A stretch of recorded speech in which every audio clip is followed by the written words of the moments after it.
Hello and welcome to the Hero's Spouse. I'm Kendra Ruth, here to answer one of your questions about marriage and midlife crisis.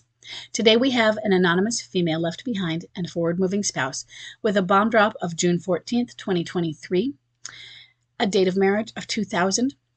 She has a boomerang who is a high-energy replayer. She says, I wrote in a couple months ago regarding my 46-year-old husband. At that time, he was still in the home every night. Now he's different. I've been friend-zoned. It's like he looks straight through me. His personality is off. He's very selfish and irresponsible. I pleaded with him about the marriage a few times now. A few times. Now it's smart contact. He's back and forth from home, claiming he's staying at a male friend's house or at work days at a time. He lives in New Jersey and works in New York. He keeps denying that there's a woman.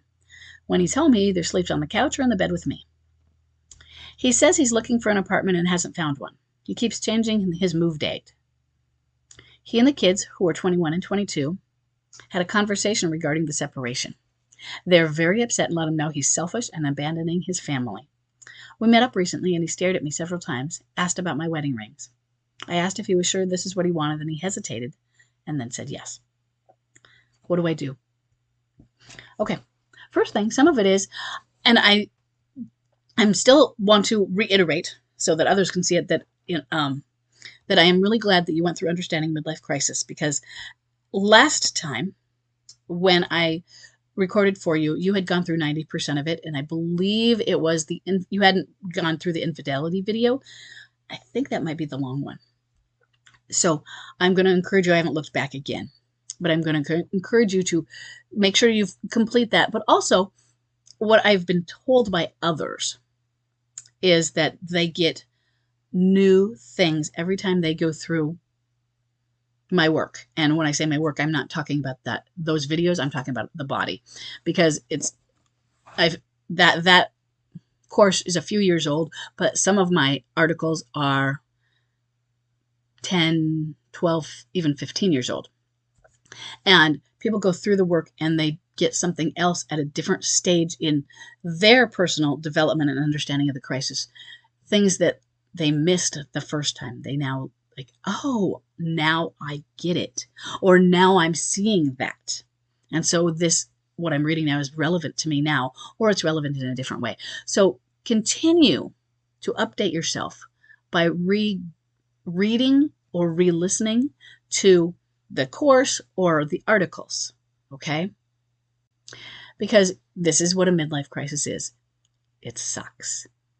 You're going to do smart contact, yes. I want you to understand. You may be friend-zoned, and honestly, that's a lot better than what you could be. It sucks, but you're going to be friend-zoned. If this is a midlife crisis, your bomb drop was in June, and I am now recording it in September. You are not quite 3 months in. As I'm speaking now, you are at like 3 days or so from 3 months. That is so early that often people don't even recognize MLC yet. They're just confused in a C, and they haven't done the readings. So even that, you're already ahead of the game. But that doesn't mean he is ahead of the game.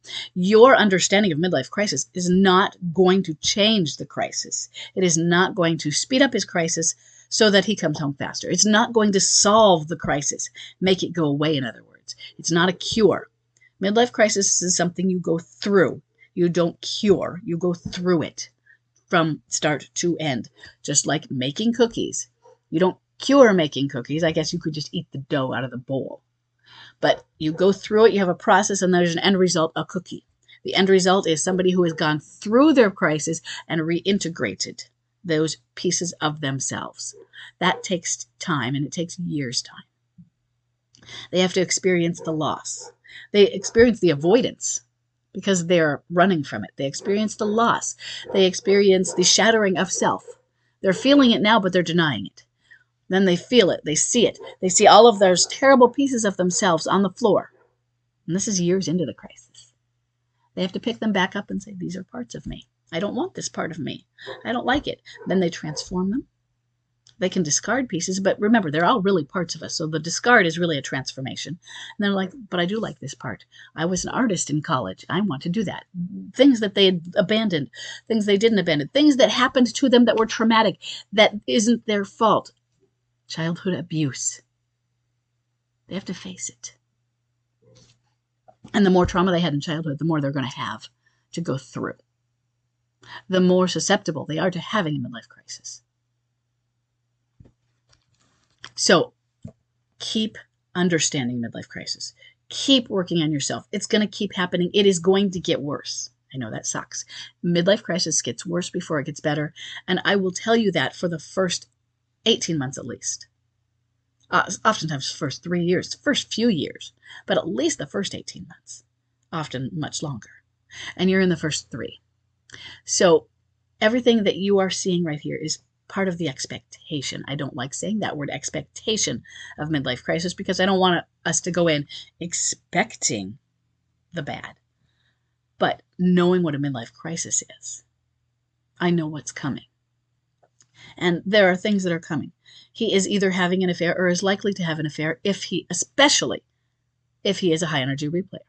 Low energy wallowers have them too, and perhaps at more than half, but just not as high the rate as high energy. If he is a high energy, I'm not convinced of either yet. So I want you to prepare yourself emotionally for that. I think you're getting there because you keep wondering about it. Prepare for this to be an affair down.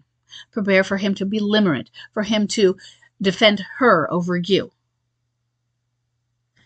He keeps denying there's another woman. Stop asking him. If you need to find out, don't do it by asking him. Don't do it by pulling out of him. I mean, if you are so desperate to find out, think of other ways. I don't like saying that because I don't want to encourage you to snoop. I want you to encourage you to get as much information as you need and then stop gathering it, because it can be anxiety ridden. It can be for some, it's I avoided it. I couldn't stand it. But for some, it's the opposite. It's an obsession and they can't stop doing it. And then it causes great anxiety on either side. It caused anxiety in me, so I avoided it.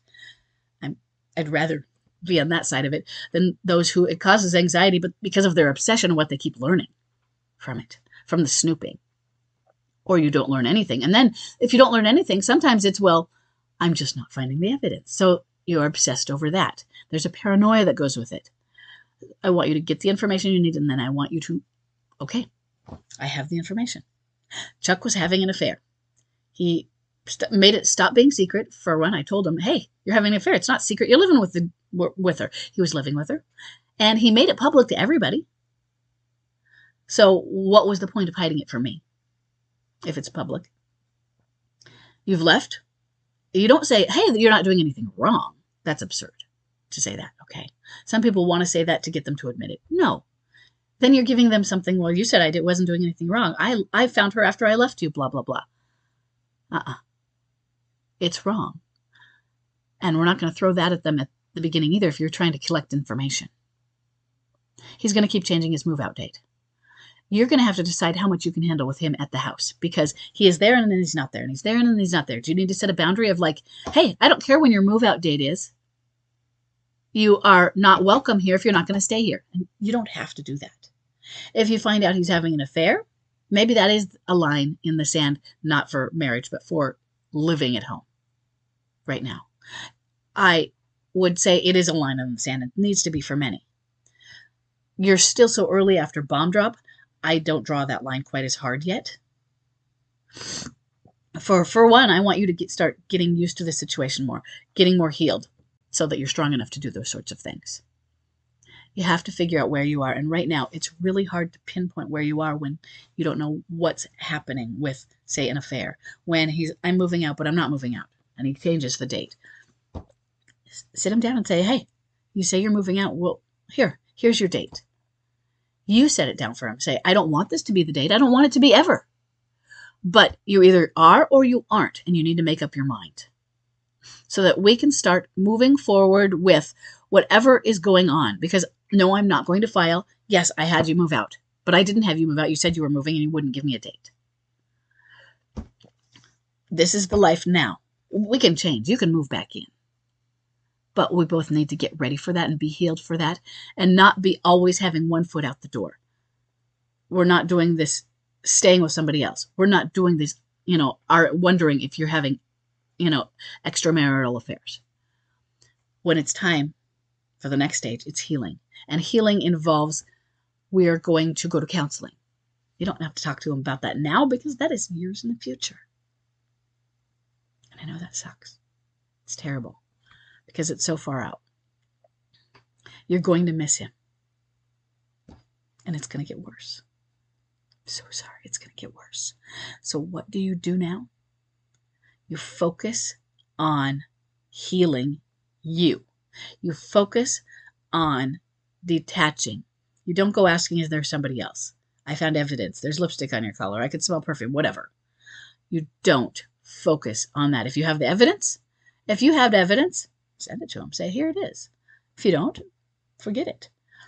Stop talking to him about it is my real point, though. And focus on your healing. I like that the kids had a conversation with him. I like that they brought up the negative parts of him. You, in this early days, I want you detaching so that you can be, instead of, hey, what are you doing abandoning your family? That's for them. You are the one that is the option of grace. You're the option of forgiveness. And so you need to get yourself healed so that you can be that option in the background that he sees. So when he is at a place where those are the things he wants 5 years down the road, he looks to you because that's what you've always been throughout this to him. I know that sucks. I know that's hard. But that's what a midlife crisis as a standard or as the spouse side of it is. Your marriage, you're going to put it on that box. And you're going to put the box on the shelf because your marriage isn't going to be fixed right now. You're just going to do that smart contact. And I'm sorry, smart contact is going to last for a long time if you can pull that off. And you can. It's your choice, but you can do it. Okay? I hope this is helpful. I will see everybody in the next question.